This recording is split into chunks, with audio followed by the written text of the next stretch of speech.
Boa noite, Felipe. Natália Brasil, Damas do Esporte. Desde que o Flamengo, em 2019, né, foi aquele sucesso todo, na maioria dos programas esportivos sempre há uma comparação usando o Flamengo de 2019 como uma referência, né? Foi assim com o Atlético Mineiro, Palmeiras, o próprio Botafogo passou por isso. Mas hoje, o seu Flamengo de 2025, pelos números, é de fato superior ao Flamengo de 2019. Você tem um saldo de gols melhor, você tem mais pontos até o último jogo da última rodada. Você tinha mais saldo de gols, mais pontos nesse mesmo momento da temporada. Eu queria saber se você acha que o seu Flamengo atingiu a maturidade ou se ainda tem a evoluir. Queria que você falasse um pouquinho sobre a sua visão do time nesse momento da temporada. O Flamengo de 2025 é o Flamengo de 2025, não se compara com nenhum outro ano da história do Flamengo. É um Flamengo que quer fazer história, que quer tentar ser campeão e que tem uma longa caminhada pela frente. Temos que pensar simplesmente em ganhar os nossos jogos e tentar ganhar o máximo de jogos possível para tentar ficar na frente de todos os adversários para poder ser campeão. Esse é o nosso objetivo, não se comparar com outros anos, nem com outros números, tentar fazer a nossa história. Boa noite, Felipe. Boa noite. Aqui, Sidão Marinho da Litoral News. Queria que você fizesse uma análise da partida de hoje, qual o sentimento que fica após esse empate no gol de pênalti, e também sobre as alterações que você fez. O que você buscou, por exemplo, na saída do Pedro, a entrada do BH, foi porque ele estava cansado, ou uma formatação diferente para essa equipe do Flamengo? Obrigado. Não, o jogo de hoje foi um jogo onde fomos muito superiores. Tivemos muitas chances de fazer gol, um volume muito grande de jogo. Verdade que jogo muito parado, né? Muito parado muitas vezes. O jogo tipo do jogo que eu não gosto. Mas criamos inúmeras chances e o mais que o suficiente para fazer o primeiro e também para fazer o segundo. E num lance difícil, duvidoso, acabaram empatando, né? O futebol brasileiro é muito complicado, muito difícil, o campeonato brasileiro é muito difícil, mas foi um jogo onde realmente merecíamos vencer, merecíamos um resultado melhor. Infelizmente não veio, e levantar a cabeça, pensar na próxima. Sobre as alterações, o Pedro, já estávamos no momento do jogo que eu sentia que o time estava indo para trás, o adversário estava nos pressionando mais, tanto com bola e tanto sem bola, então precisávamos de velocidade, pressão, por isso que optei por colocar o Bruno. E é isso. Ok. Oi, Felipe, boa noite. Boa noite. A torcida no intervalo xingou muito o árbitro. E eu sei que é a sua postura de não reclamar de arbitragem. Mas a gente sente no time do Flamengo que não tem um jogador, que seja o capitão hoje, que é o Arrascaeta, que vá no árbitro. Falta isso ao time do Flamengo? Existe alguma orientação para os jogadores não irem no árbitro, mesmo em lances que nitidamente a arbitragem errou, como num carrinho do Kahneman, me parece, né, do De La Cruz, que nem falta ele marcou, enquanto ele dá um cartão amarelo para o Léo Ortiz? Não, os jogadores, eles falam com o árbitro, só que eles estão tão concentrados em vencer, não é o trabalho deles, ir lá brigar com o juiz e ficar reclamando toda hora. Quem tem que fazer o trabalho dele é o juiz, que tem que apitar o que tem que apitar. Né? O que eu sinto, realmente, é que... o que eu gostaria que colocasse um jogo para o árbitro e corrigisse o que ele faz também. Que ele assistisse, que ele revesse o jogo. As coisas que eles erram, que eu não tenho muita dúvida se eles fazem isso. E os erros se repetem, os critérios não se corrigem, os erros se repetem, o jogo fica picotado, chato, 500 mil faltas que não são e critério zero. Isso me decepciona muito, porque o que nós queremos o que nós mais queremos é isso, não se preocupar com o árbitro, não se preocupar com o juiz, pensar simplesmente no jogo. Felipe, Raiza Simplício aqui da Gol Brasil e da revista Placar. Eu queria te perguntar sobre o De La Cruz, né? Ele voltou, já estava à disposição, mas hoje jogando como titular, participou bastante do jogo e deu para perceber que o time parece que sentiu um pouco a saída dele, o meio-campo ali ficou meio aberto com a saída do De La Cruz. Eu queria que você falasse sobre a importância de tê-lo bem fisicamente para o seu time. E a saída dele foi só por uma questão de cansaço ou foi alguma estratégia mesmo? ele pediu para ser substituído. É um jogador que se recuperou, está conseguindo ter uma sequência de treinos, tá bem novamente, é um jogador que nos dá muita dinâmica no meio campo, tanto em ataque como em defesa.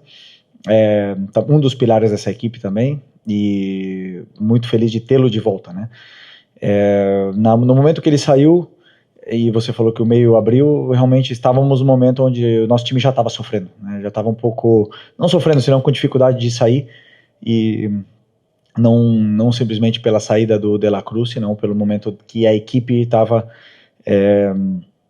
talvez tentando mais defender o resultado que continuar com as dinâmicas, e aí acabamos sofrendo mais. Felipe, boa noite. Pedro Ramos, da Sintonia Esportiva. Você comentou agora há pouco que no segundo tempo o Grêmio impôs a vocês uma necessidade de ter velocidade e você acabou mexendo pelo Pedro no lugar, colocando o Bruno Henrique. A minha dúvida é se a não utilização de jogadores como Cebolinha, Michael, Juninho, por parte sua, por escolha sua, não traz para a torcida uma sensação de que eles serão de fato inutilizáveis o resto da temporada, até porque em uma partida onde o Flamengo ganha de 8-0 do Vitória, eles não entrarem é até comum, esperado talvez, mas numa partida onde o Flamengo estava sendo pressionado pelo Grêmio 1-1, por que não a utilização, porque a não utilização desses jogadores, por favor, e se também isso é um sinal para a torcida de que no restante da temporada eles não estão nos seus planos também. Obrigado. O Juninho não estava no banco, não poderia entrar. Sim. Sim, o Cebolinha e o Michael, sim, mas eu sinto que os dois jogam na mesma posição, que na posição do Lino. Eu sentia que o Lino está num momento bom, determinante, decisivo, e na minha visão não era falta de perna ou falta daquele momento que o Lino estava abaixo. Para mim não, para mim naquele momento ele estava bem, e também o Arrascaeta, né? Poderia ter tirado o Arrascaeta, mas eu sentia que com bola ele estava sendo muito determinante. Cada vez que a bola chegava nele, ele tem perigo, ele faz a diferença, então optei por deixar os que eu achei que fossem melhor até o final do jogo para poder tentar vencer. Boa noite, Felipe. Léo José do Coluna do Fla. O Vinha, depois de ficar um bom tempo parado, ele voltou contra o Bragantino, jogou bem, você até elogiou a atuação dele, e a partir dali ele não teve tanta minutagem em comparação com o Ayrton Lucas, por exemplo. Do lado esquerdo, você tem o Samuel Lino, o Ayrton Lucas, que são dois jogadores ali que atacam o espaço, que atacam a linha de fundo, mas o Vinha é um pouquinho mais construtor, né, ali por dentro. Qual o motivo de você escalar o Ayrton Lucas e não dar tanta minutagem para o Matias Vinha? Depois do Bragantino, o Vinha jogou contra o Atlético Mineiro, não sei se foram 2 jogos, né, o do Brasileiro e também da Copa. Depois o Ayrton jogou na Copa, e os dois estão muito bem. Depois o Alexandre voltou contra o Inter, o Ayrton Lucas jogou no jogo no Brasileiro contra o Inter, e para mim a disputa tá muito acirrada, o nível está muito alto. Na verdade, o Ayrton fez um jogo contra o Inter espetacular. E como eu falei para vocês na outra coletiva, o Ayrton não começou contra o Vitória porque teve um problema familiar. Para mim, no nível que ele estava jogando e que está jogando, realmente tá complicado de escolher. Então a minha escolha foi opção pelo que eu achava que era melhor para poder vencer o jogo. E os 3 continuam sendo opção muito, muito boas para o treinador poder escolher e ter o lateral de alto nível. Aqui, Felipe, boa noite. Felipe, você teria 5 datas livres, né? Semanas cheias de trabalho até o final da temporada, porém, teve uma mudança no calendário em que, de agora para frente, tirando as datas FIFA, quarta e domingo, você vai ter que jogar todas, ainda tem um jogo atrasado contra o Sport. Queria saber como é que você replanejou o seu trabalho para esse restante de temporada, uma vez que você já falou várias vezes que 4 dias de descanso para você, para o seu time, é muito importante, que uma semana livre faz muita diferença. E, por exemplo, você tem o Cruzeiro brigando com você ali na parte de cima da tabela, que não teria essas datas, que passou a ter essas datas aí, Flamengo e Palmeiras ficando visivelmente prejudicados. Queria saber como é que você replanejou isso. Obrigado. Bom, o clube já se posicionou sobre essa mudança do calendário e temos que nos adaptar. Temos um elenco muito forte para poder competir até o final.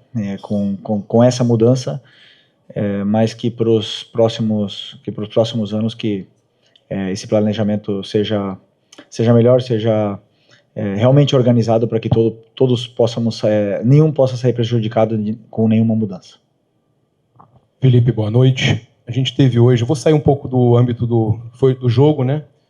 Porque a gente teve hoje uma situação muito importante que aconteceu, não sei se você estava sabendo, a torcida jovem voltou para as arquibancadas e recentemente a raça rubro-negra voltou também. Queria que você falasse um pouco da importância de ter essas torcidas aí apoiando com instrumentos, com tudo, né? Podendo também apoiar, né? Fazer aquela batida, né? Junto com o time. Como é que você vê esse retorno das organizadas do Flamengo, e inclusive nessa reta final aí de temporada?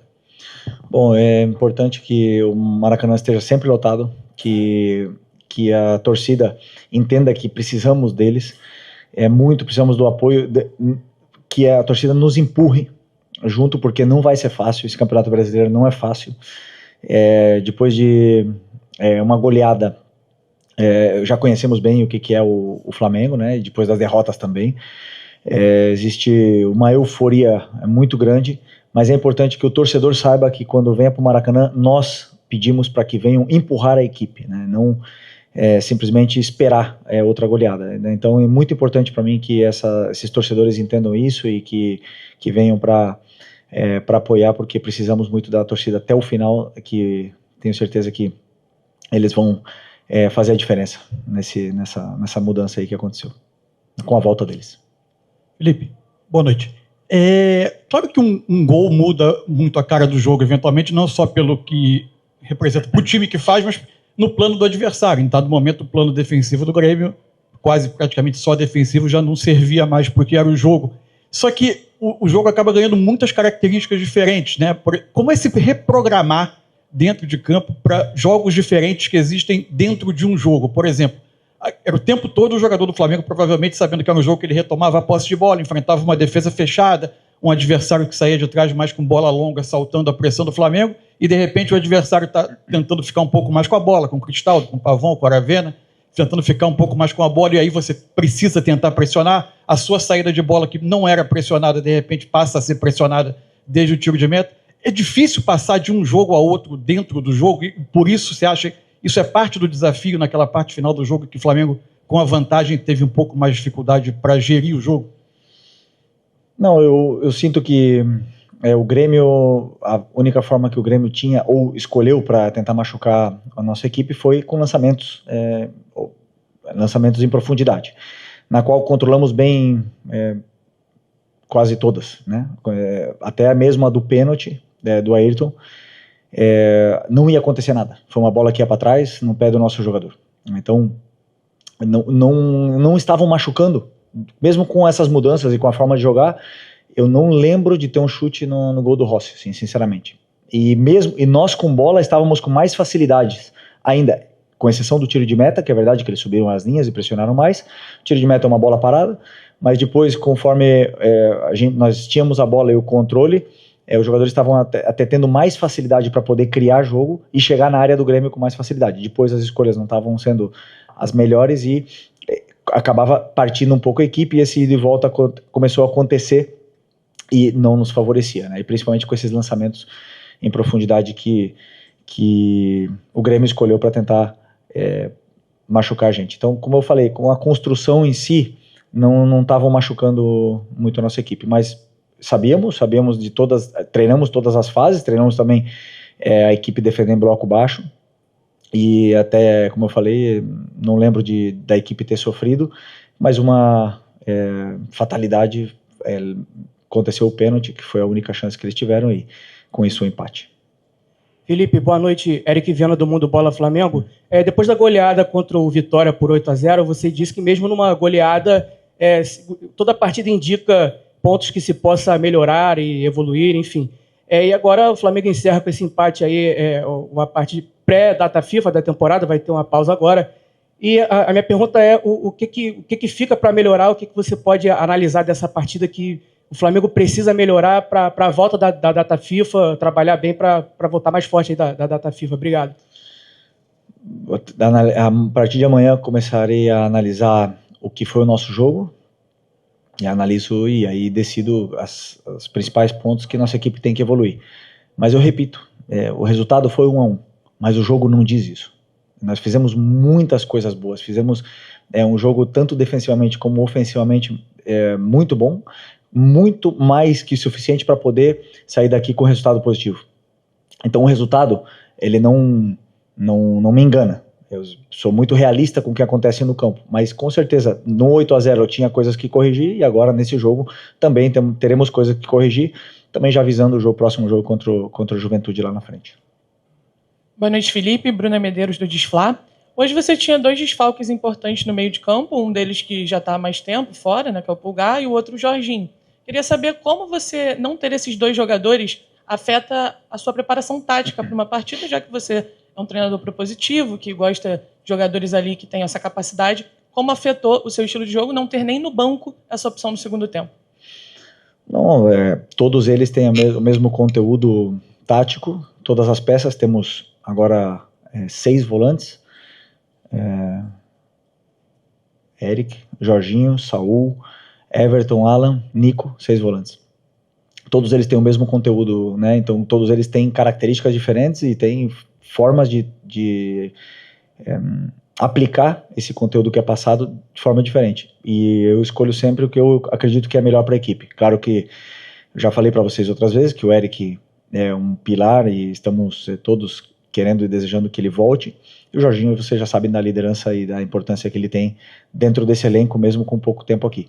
Mas o time fez, os volantes que jogaram, tanto Saul como o Nico, fizeram um excelente jogo, controlaram, criaram, marcaram muito bem, fizeram tudo que eu pedi, e o Everton entrou realmente já no momento onde nossa equipe estava sofrendo. Mas o conteúdo para eles é o mesmo. Boa noite, Felipe. Júlio Miguel Neto, da Rubro News TV. Felipe, depois de muito tempo, o Michael voltou a aparecer no banco de reservas, né? Recentemente, você até mesmo na coletiva disse que eventualmente sairia alguns atletas, né? No caso, teve a saída do Lohan, do Matheus Gonçalves e do Vitor Hugo. O elenco está fechado para saídas. Haverão mais alguns outros atletas que vão caminhar em outro local. E queria saber também, em relação à janela fechando na terça-feira, no dia 2, se o grupo está fechado para entradas também para o restante da temporada. Bom, essa é uma pergunta para o Boto, né? É uma pergunta para a diretoria sobre entradas e saídas. Eu estou muito feliz com o elenco que eu tenho, e qualquer decisão que o Boto e o presidente tomarem, tanto de entradas como de saídas, repito, estou feliz. Estou feliz porque realmente sinto que tenho um elenco extraordinário na mão. Então, uma decisão deles, e eu, na qual participo com as minhas opiniões, mas são eles que decidem. Felipe, Dani Boaventura, Flamengo TV. A gente está fazendo uma reportagem especial sobre o Lino, né? Um mês completo no clube agora, e acabou culminando numa convocação para a seleção. Então, eu queria te ouvir um pouquinho sobre essa chegada, o desempenho e o resultado disso, que acaba sendo a consequência de ir para a seleção. Bom, é um jogador diferente, né? Eu já falei em outras ocasiões, um jogador que, quando pega a bola, é diferente, é determinante, tem drible, tem esse perigo que precisamos sempre, principalmente nessa parte do campo, onde precisamos e geramos tanta vantagem, e é um jogador ainda que tenho certeza que vai evoluir muito e nos vai dar muitas alegrias. Agora foi premiado e coroado com uma convocação para a seleção merecida. Espero que ele vá, jogue no Maracanã, não na Bolívia, e que volte para cá em plenas condições para poder ajudar novamente a equipe. Ok? Boa noite, pessoal.